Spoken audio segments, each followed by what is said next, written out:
Following the end of World War I on the 11th of November 1918, an armistice was signed to end the global conflict and suffering. World War I was the most deadliest conflict up until that point, as it involved most of the countries around the world. This conflict was unprecedented in the sense that it was the first time that 60 million soldiers fought in total around the world. That's more men combined than any previous war in history. The size of the conflict is illustrated in the number of troops that were killed. It is said that 6,000 soldiers died per day.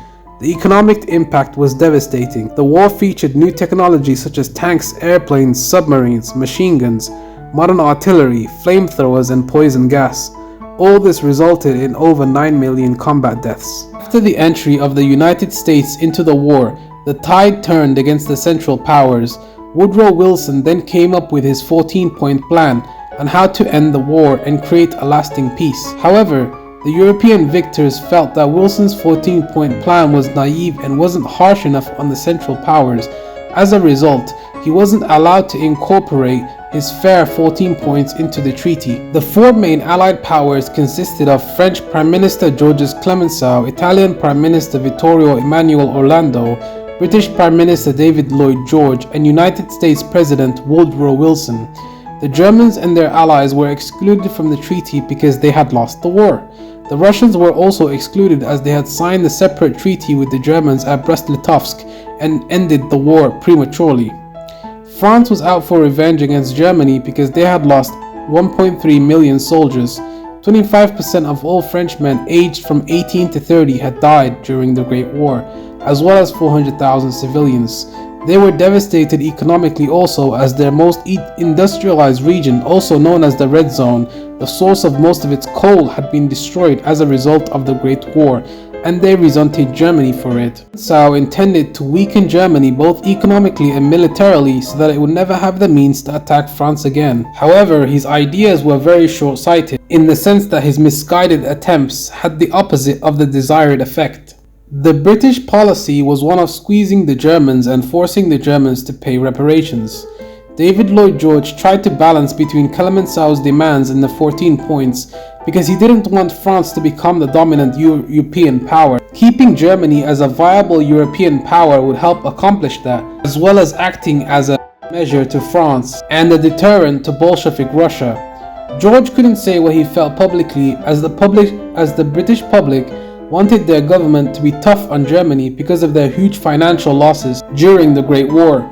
Therefore, he was forced to sign the treaty. However, privately he had different ideas. The Italians had suffered high casualties throughout the war, yet they didn't achieve most of their goals. For example, control of the Dalmatian coast. The Italians were largely considered irrelevant. The British and French didn't support the Italians' aims because they had bailed them out in the late stages of the war to stop the collapse of the front. This led to resentment and led to the rise of Benito Mussolini, as the public no longer had trust in their government. Even the French General Foch said this isn't a peace but an armistice for 20 years, and he was right. However, this is a common misconception. Many believe that he meant that the treaty was too harsh, but it was on the contrary. He felt the treaty's stipulations weren't hard enough on Germany. He was right, however, as his prophecy proved to be correct. 20 years later, World War II began. The treaty was very one-sided, as the Germans lost a large amount of territory as well as its population. They lost a lot of their industry, were forced to hand over their navy, which resulted in the Germans sinking their own ships to prevent this. The treaty was especially unpopular at home in Germany, as the government who signed the treaty was known as the November Criminals because of this.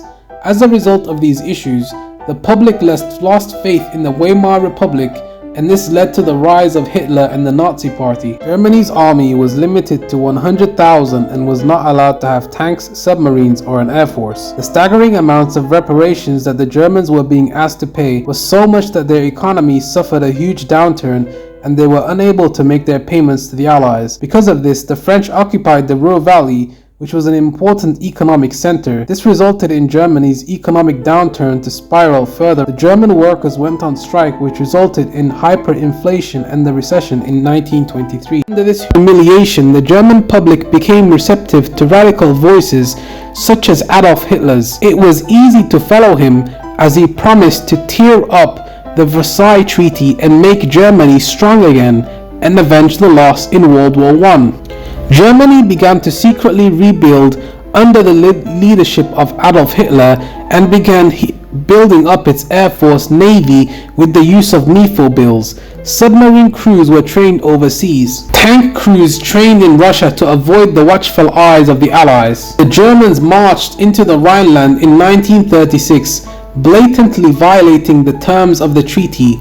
Seeing that the Allies didn't respond with strength, mostly because they didn't want to go to war with Germany for marching into its own territory, they then tested the boundaries of their alliance further by reuniting with the Austrians and occupying Czechoslovakia later on, which then also led to the invasion of Poland, which ultimately led to World War II itself. Versailles was too harsh as it led to huge economic downfall and hardship. It led to desperation, which was dangerous as it meant anyone with the wrong intentions could infiltrate society and sway the minds of the masses. The Nazis were masters at propaganda and were able to use the Treaty of Versailles as a weapon. They used it to their advantage by basically weaponizing its negative impacts on Germany, meaning they were able to literally develop unchecked and become the dominant political force in Germany. Furthermore, this led to a dictatorship, which then showed how power has the ability to corrupt, as even the supposed best of society were capable of committing such heinous crimes against humanity. However,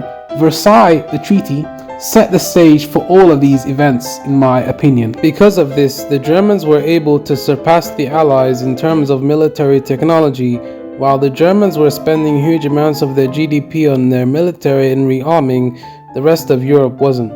This meant they were able to develop blitzkrieg called lightning war. It was the combination of fast-moving tanks and air support to bludgeon and encircle their enemies. They became among the best.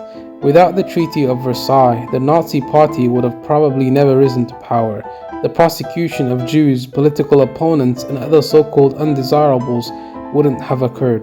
The Cold War would have likely not have occurred either. It's important to realize that the Treaty of Versailles set the stage for many other world events that wouldn't have occurred otherwise without the help, as the Italians were very unhappy with their territorial gains after the end of World War I. Also, the Soviet Union and communism wouldn't have expanded. World War II wouldn't have even happened. We would be living in a very different world if there had been no World War II, no concentration camp, no prosecution of undesirables. It was a pleasure making this video for you guys out there, but I think it's important to note the work that I had to put in to make this video took me 3 to 4 hours. First, I have to do research, then I have to write the script, so I would appreciate you guys if you like the video and subscribe. I'm out. Peace.